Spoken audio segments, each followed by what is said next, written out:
Yeah, I'm Daniel Richardson, and we purchased this place with my family in 2017, and Zach and I have known each other since 2002.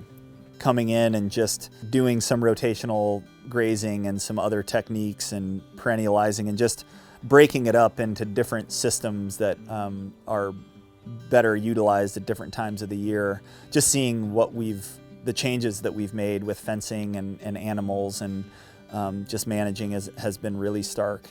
And taking the hayfield and turning it into our hugels has been a really easy transition because of the network of the soil lens is already intact, and we did very little disturbance.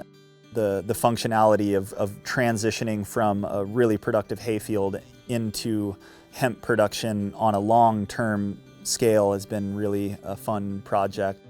Soil lens would be just the native soil that's already existing. So layering the spent straw and the wood chips, and then just uphill from that bed, you just take the topsoil and you add it to the carbon that's already there. So you're creating a low spot that pacifies the water, and then you're creating a higher spot where you're actually planting, and then you're softening those edges with carbon so that the water, when it comes in, it pacifies and it seeps through, and the goal is to get all those roots down through all that into that water layer so that, you know, by the time the cannabis or the hemp is finishing, their roots are so down deep into all of that energy that they're just really able to utilize the end of the year sun. And so that's why the planting in the hugels is so great. Once we got them into the hugel mounds, they took a life of their own, and one of the biggest benefits that I noticed about that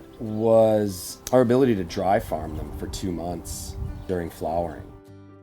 We found that by turning off the water right around Labor Day and letting them go for 2 months, we were amazed by not only the size of some of them, but the nose that came out was amazing. Our soil makeup is introducing whatever we can to create as much biodiversity in there as possible. Lots of just potatoes, garlic, just whatever we can get growing to break that soil up. And it's essentially, we would eat it, but we only eat maybe 5% of it. The rest of it's just planted so that the insects in the soil can eat it. And we're finding that there's really no bad plants or bad bugs in there. And if you just trust in it, you just trust that everything's going to take care of itself, it really will.